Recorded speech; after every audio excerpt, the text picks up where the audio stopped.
बिस्मिल्लाहिर्रहमानिर्रहीम। अल्लाह के 99 नामों से शुरू करता हूँ। अस्सलाम वालेकुम, मेरा नाम है शाम याकूब है और आप सबको स्किल्स पॉइंट चैनल में खुशामदीद। हम फंक्शन की एग्ज़ाम्स पढ़ रहे थे। हम एग्ज़ाम्स में सबसे पहले हमने देखा कि function with no return types and no argument. हमने एक एग्जांपल प्रोग्राम करके हमने यहाँ पे देखा था। यहाँ पे क्या हुआ था, हमने सबसे पहले फ़ंक्शन को प्रोटोटाइप हमने लिखा, फ़ंक्शन डिक्लेयर किया, हमने कंपाइलर को बताया कि फ़ंक्शन की टाइप कौन सी है। हमने कंपाइलर को बताया फ़ंक्शन की टाइप वॉइड है, फ़ंक्शन का नेम बताया और फ़ंक्शन के आर्गुमेंट्स हमने वॉइड बताया। फिर हमने मेन फ़ंक्शन में फ़ंक्शन जब कॉल किया और कॉल करने के बाद हमने देखा, हमने फ़ंक्शन को डिफ़ाइन किया था और यहाँ पे हमने फ़ंक्शन को डिफ़ाइन किया। हम देख सकते हैं कि यहाँ पे कोई भी वैल्यू रिटर्न करके हमें मेन फ़ंक्शन में वैल्यू कोई भी रिटर्न नहीं हो रही। आज जो हम देखेंगे वो है जी फ़ंक्शन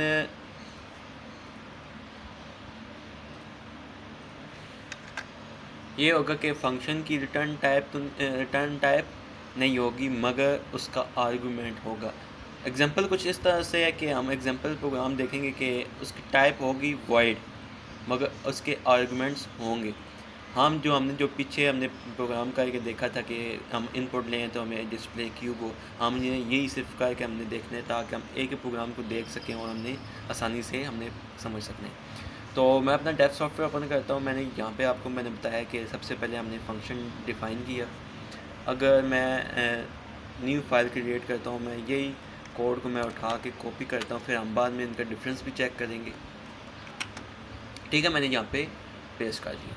तो यहाँ पे मैंने कहा था कि जो आर्गुमेंट है, पैरामीटर्स लिस्ट है वो होगी, तो हम पैरामीटर देते हैं इंट। ठीक हो, यहाँ पे हमने बता दिया। अच्छा, मैंने जो पिछले, अगर आपने मेरी फंक्शन डेफिनेशन फ़ंक्शन प्रोटोटाइप की अगर मेरी वीडियो आपने देखी हुई है तो आपने वहाँ पे देखना है कि यहाँ पे जो भी हमने वेरिएबल देना है वो ऑप्शनल होता है। ठीक है, ऑप्शनल मीन्स अगर यहाँ पे मैं देता हूँ इंट एक्स तो इस यहाँ पे और यहाँ पे इसका कोई फ़र्क नहीं पड़ेगा, प्रोग्राम वैसे ही नॉर्मल रन होगा जैसे पहले रन होता है। ठीक हो गया। अब क्या करना है मैंने कि यहाँ पे हमने वैल्यू ले ली। ठीक हो गया, हमने फ़ंक्शन को डिफ़ाइन किया हुआ है, हमने यहाँ पे फ़ंक्शन को कॉल किया। अगर हमें वैल्यू इंटर कर खुद इंटर करके हमने बतानी है तो हमने जस्ट क्या करना है, यहाँ पे इसको कैंसिल आउट कर दें। ठीक हो गया, क्योंकि यहाँ पे हमने वेरिएबल कौन सा फंक्शन डिफाइन में किया हुआ है, एक्स। तो ये जो एक्स है वेरिएबल वो इस फंक्शन में ही यूज़ होगा, इसके अलावा कई फंक्शन पे आप अगर इस्तेमाल करते हैं तो वो यूज़ नहीं होगा। ठीक हो गया, तो हमें यहाँ पे एन वेरिएबल की जगह एक्स वेरिएबल डालना होगा।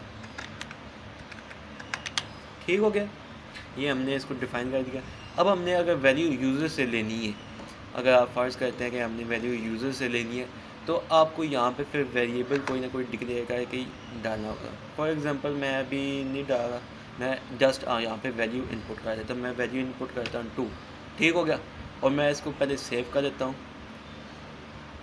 और सेव कुछ इस तरह से करता हूँ, कैटेगरी रख देता हूँ फंक्शन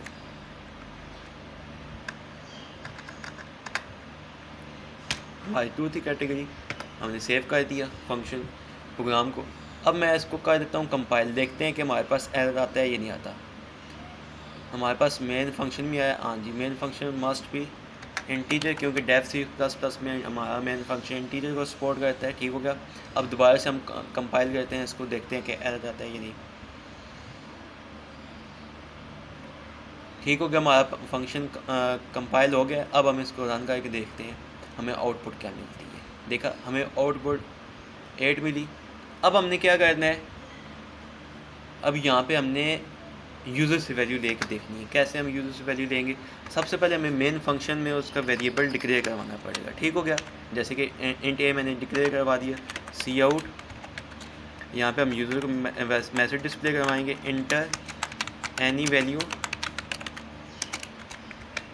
ठीक हो गया, सी इन ए। ठीक हो गया, अब यहाँ पे जो हमने ये जो वेरिएबल डिक्लेयर की है अब यहाँ पे हमने डाल देना है। ठीक हो गया, अब दोबारा से मैं इसको कंपाइल रन करता हूँ तो देखता हूँ मुझे क्या मिलती है आउटपुट। मैं अगर मैं यहाँ पे 2 इंटर करूँ तो मुझे 8, देखा मुझे 8 मिल गया। अब हुआ क्या है, ये भी वेरिएबल ऑप्शनल है।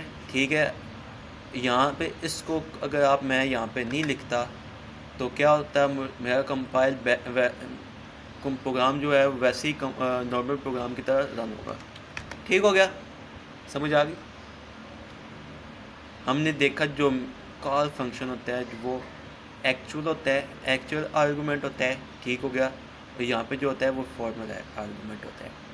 ठीक है, अब हम डिफरेंस देख लेते हैं। मैंने जो पीछे प्रोग्राम किया था वो क्या था जी, टाइप कौन थी, क्या थी हमारे पास, फंक्शन की वॉइड थी, आर्गुमेंट भी हमने कोई नहीं पास किया, तो सब कुछ हमने एज ए यूज़र से लेकर हमने खुद परफॉर्म किया है। ठीक हो गया। हमने खुद यहाँ पे फंक्शन डेफिनेशन पे वेरिएबल बनाया है। ठीक हो गया, डिक्लेयर करके, जैसे हम मेन फंक्शन में करते हैं यहाँ पे हमने बिल्कुल वेरिएबल डिक्लेयर किया है। वेरिएबल डिक्लेयर करने के बाद हमने यूज़र से वैल्यू ली, यूज़र से वैल्यू लेने के बाद हमने मैसेज शो करवाया और हमने ऑपरेशन परफॉर्म करवा दिया। हमने मेन फंक्शन में हमारा सिर्फ काम इतना था कि हमने फंक्शन को सिर्फ कॉल करवाया। ठीक हो गया। अगर हम देखें अपने प्रोग्राम की तरफ, हमने सबसे पहले हमने पैरामीटर लिस्ट बनाई। ठीक हो गया। मेन फंक्शन बनाया। मेन फंक्शन में सबसे पहले हम पहले फंक्शन डेफिनेशन को देख लेते हैं। हमने जस्ट क्या किया, हमने यहाँ पे मैसेज डिस्प्ले करवा के साथ हमने ऑपरेशन परफॉर्म करवाया जो हमने वेरिएबल मेन फंक्शन में बनाया था। ठीक हो गया। अब हम मेन डेफिनेशन फंक्शन में जो बनाए, अब हम मेन फंक्शन की तरफ देखते हैं।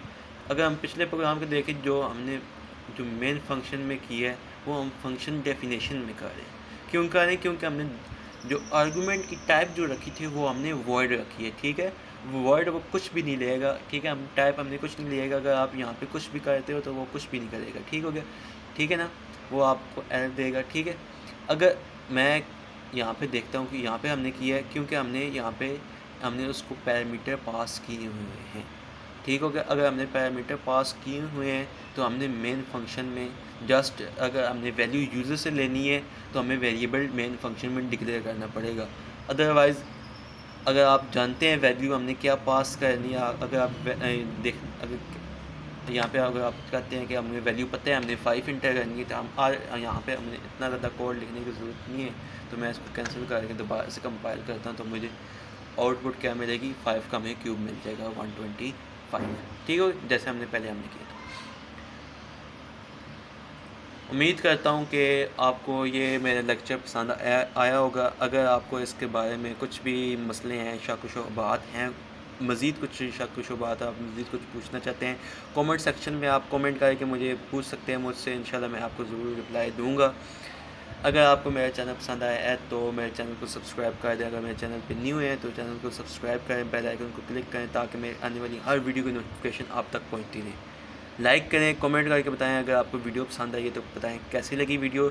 शेयर करें दूसरे लोगों को ताकि वो दूसरे भी लोग भी फ़ायदा उठा सकें। अपना ही फ़ायदा मत सोचें, दूसरों का भी फ़ायदा सोचें।